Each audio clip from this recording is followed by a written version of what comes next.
was a 38-year-old college professor, and I taught art, and I had taken a group of students and my wife, and we had gone around Europe, and we had just done a 3-week tour, and this was the next to the last day.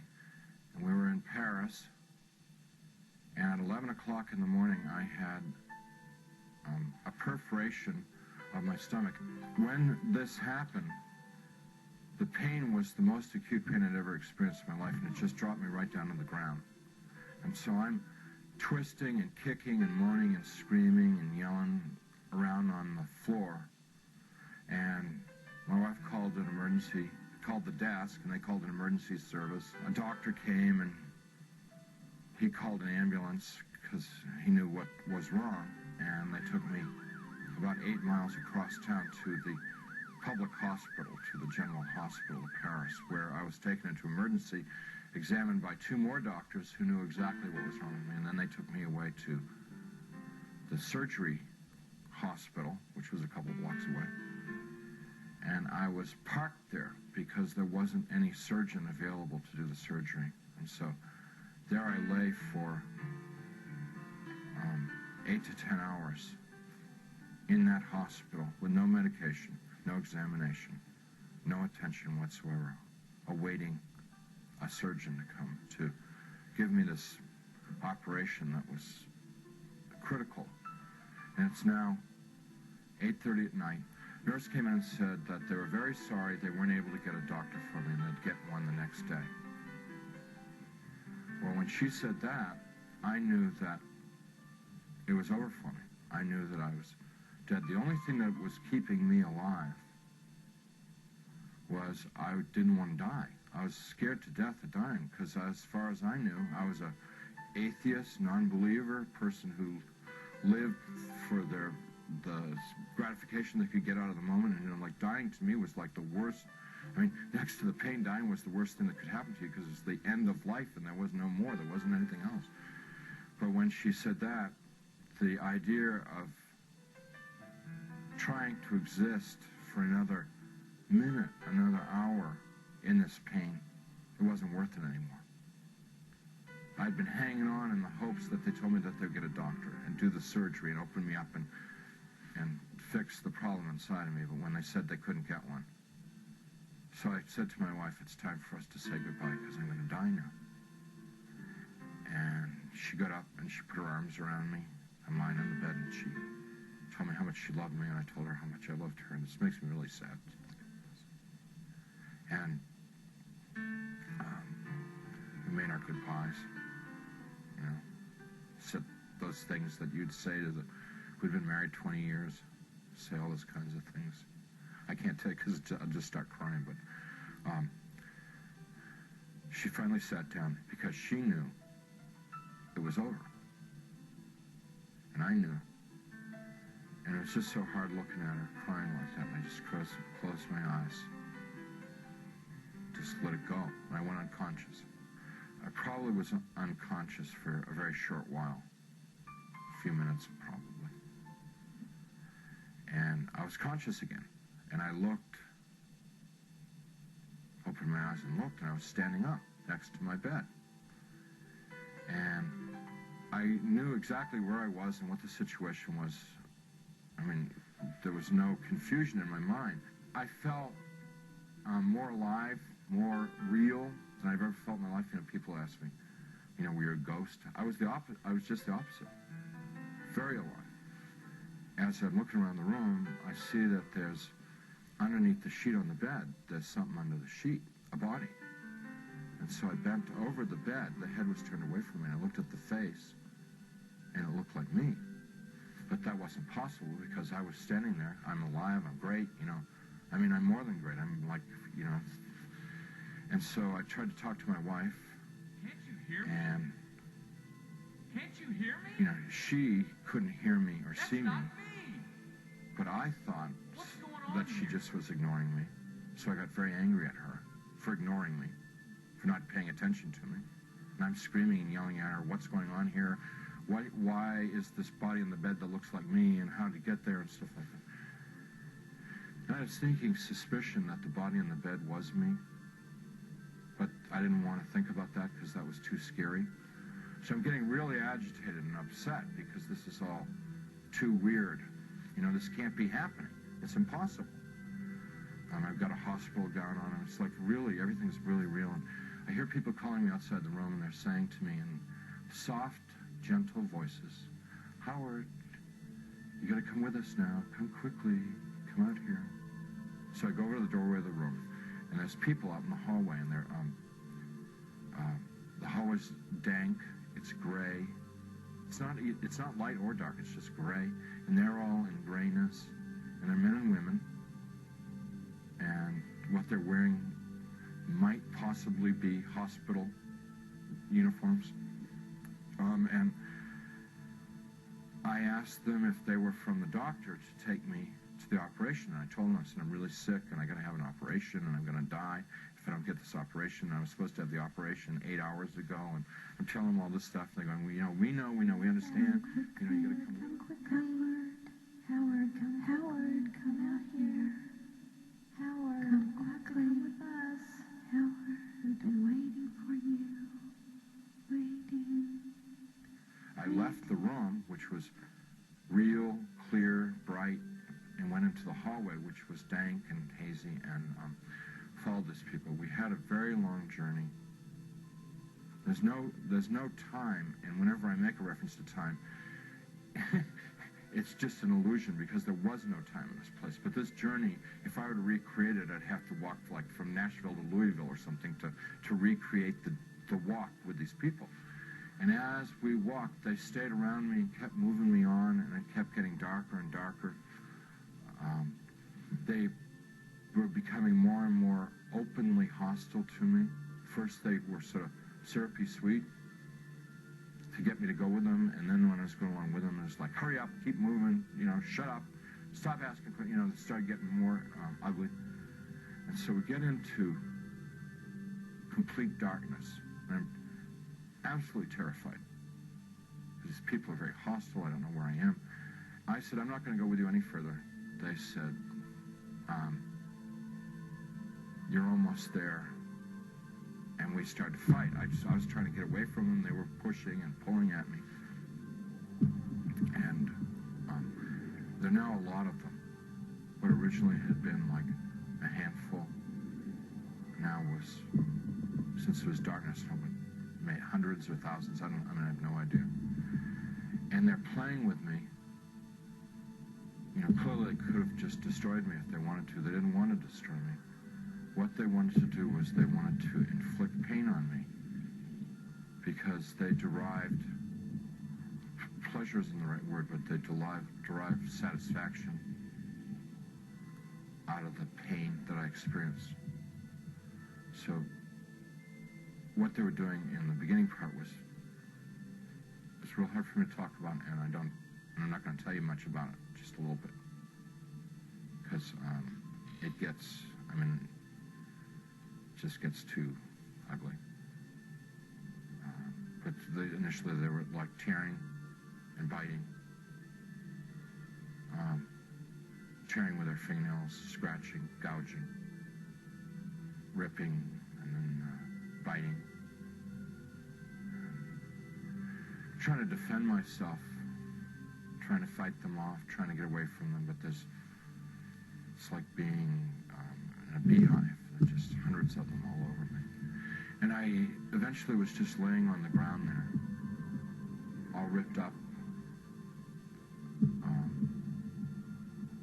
pain everywhere, inside, outside, and even harder to bear than the physical pain was the emotional pain of what had just happened to me. The utter degradation that I just experienced. You know, I never once felt that it was unjust or wrong. I heard my voice. It wasn't somebody else's voice. It wasn't the voice of God or anything. It was my voice. And I heard it speak, but I didn't speak it. So whether it's the voice of my conscience or I don't know what it was just, but I distinctly heard my voice say, pray to God. And so I thought to myself, I don't believe in God. Pray to God. And I'm thinking, even if I could pray, I don't know how to pray anymore. I haven't prayed. And at that time, I probably hadn't prayed in 22, 23 years. So, and so I'm thinking, like, when I was a child, and we said prayers in Sunday school, and we said prayers in church, and what did we say? And I'm trying to think of it, because to me, to pray was to recite something that I'd learned. That's what I thought a prayer was then.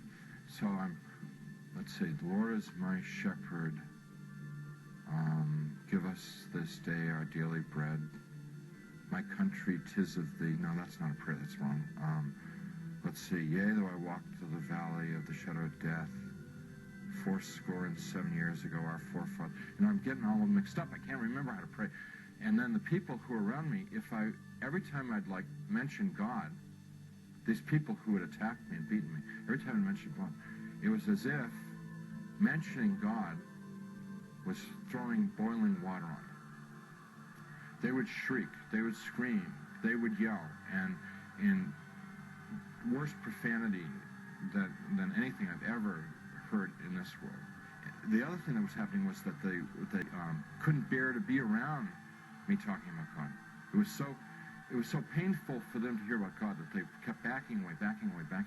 And so I had a sense that I could push them away by talking about God.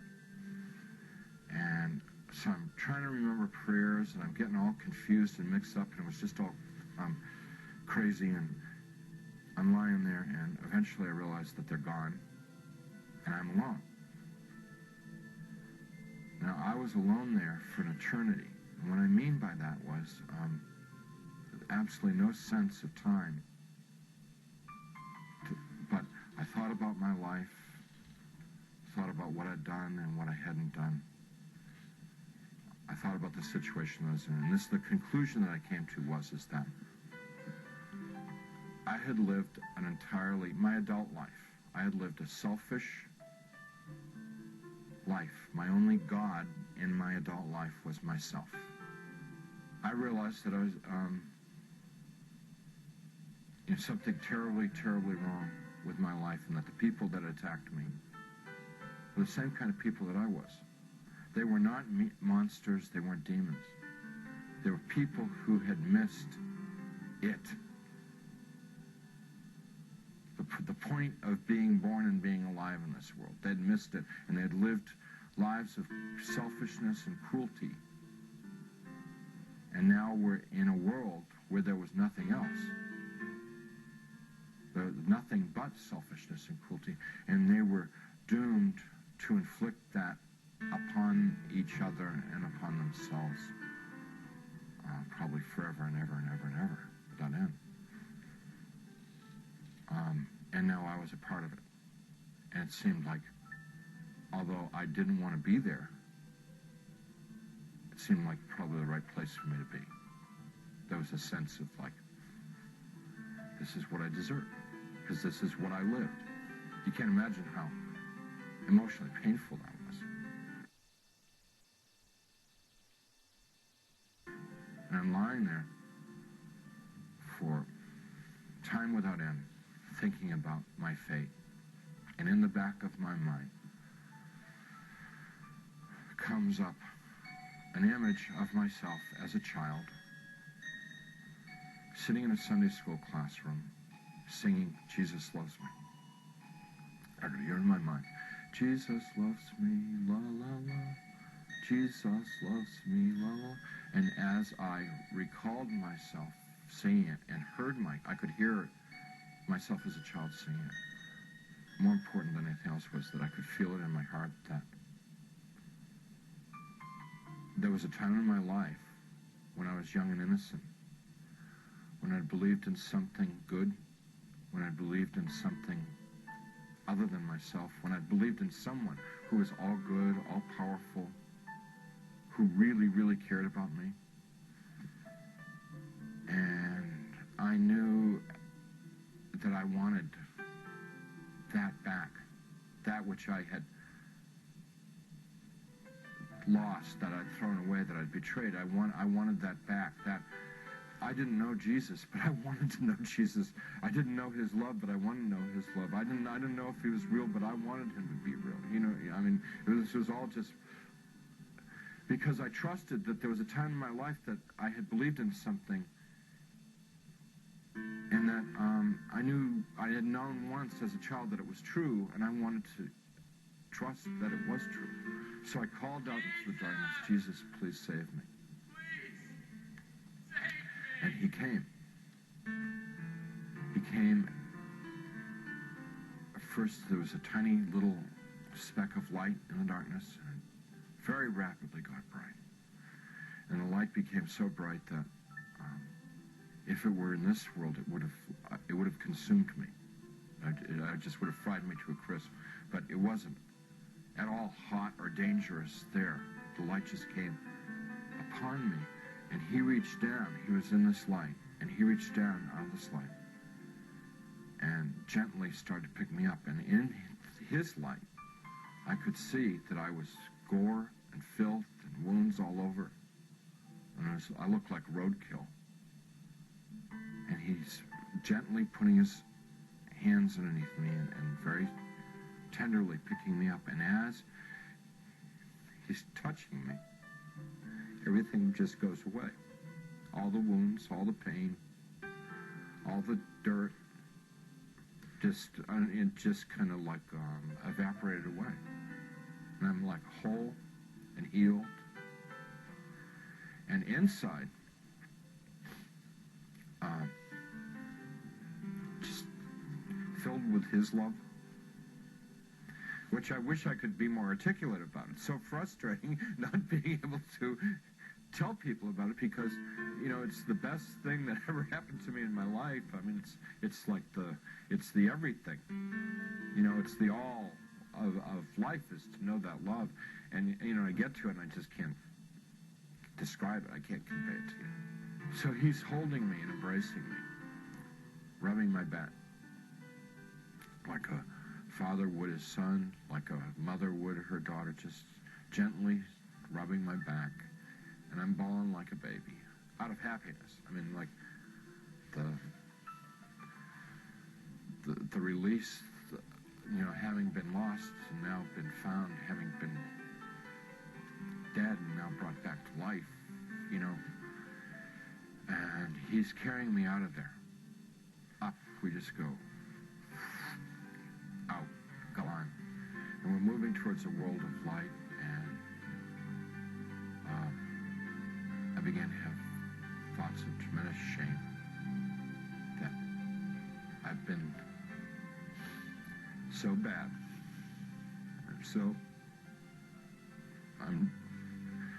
I thought of myself as dirt, garbage, filth. And I thought to myself, he's made a mistake. I don't belong here. He doesn't want me. You know, it's like the shame. Like, how could he care about me? You know, why me? I'm bad. And we stopped. We weren't in hell. We weren't in heaven. We were in between. And we stopped. And he said, "We don't make mistakes. You belong here." And we began to converse, and he was talking and telling me things, and he brought over some angels, and we went over my life from beginning to end. And what they wanted to show me in my life was what I had done right and what I had done wrong. And without going through my whole life story, it was real simple, real simple. When I had been a loving, kind person, considerate of other people, it made the angels happy, it made Jesus happy, and they let me know that it made God happy. And when I had been selfish and manipulative, it made the angels unhappy, it made Jesus unhappy, and they let me know that it made God unhappy. What they were trying to convey to me, in a nutshell, was my whole purpose of my existence had been to love God, love my neighbor as myself. That's why I had been created. That's what I was in this world to do and to learn. And I had failed.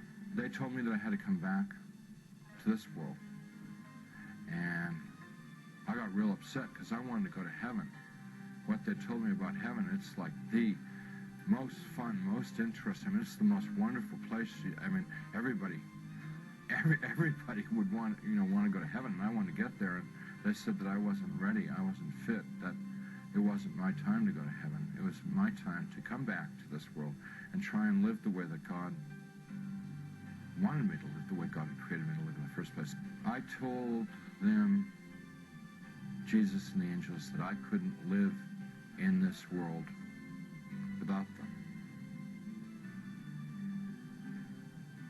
And I said that I would have, my heart would break to send me back to this world, because they'd be there and I'd be here. And they said to me, you don't get it? You don't get it? What is the matter? We were showing you all this, we would explain to you. We've always been there. We always have been there. We've always been with you all this time. And you've never been alone down there. And I said, you've got to let me know that you're around once in a while. So they said, if I prayed and confessed my sins to God,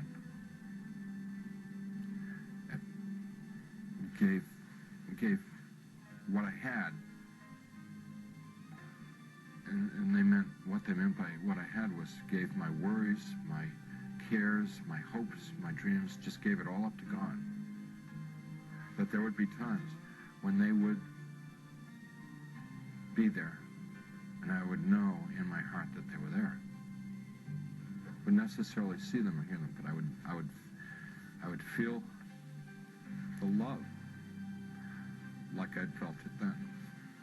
And I said, if you will assure me that there are times when I can know that love, I could live in this world. And I said that they would do that, and with that they sent me back. After the experience,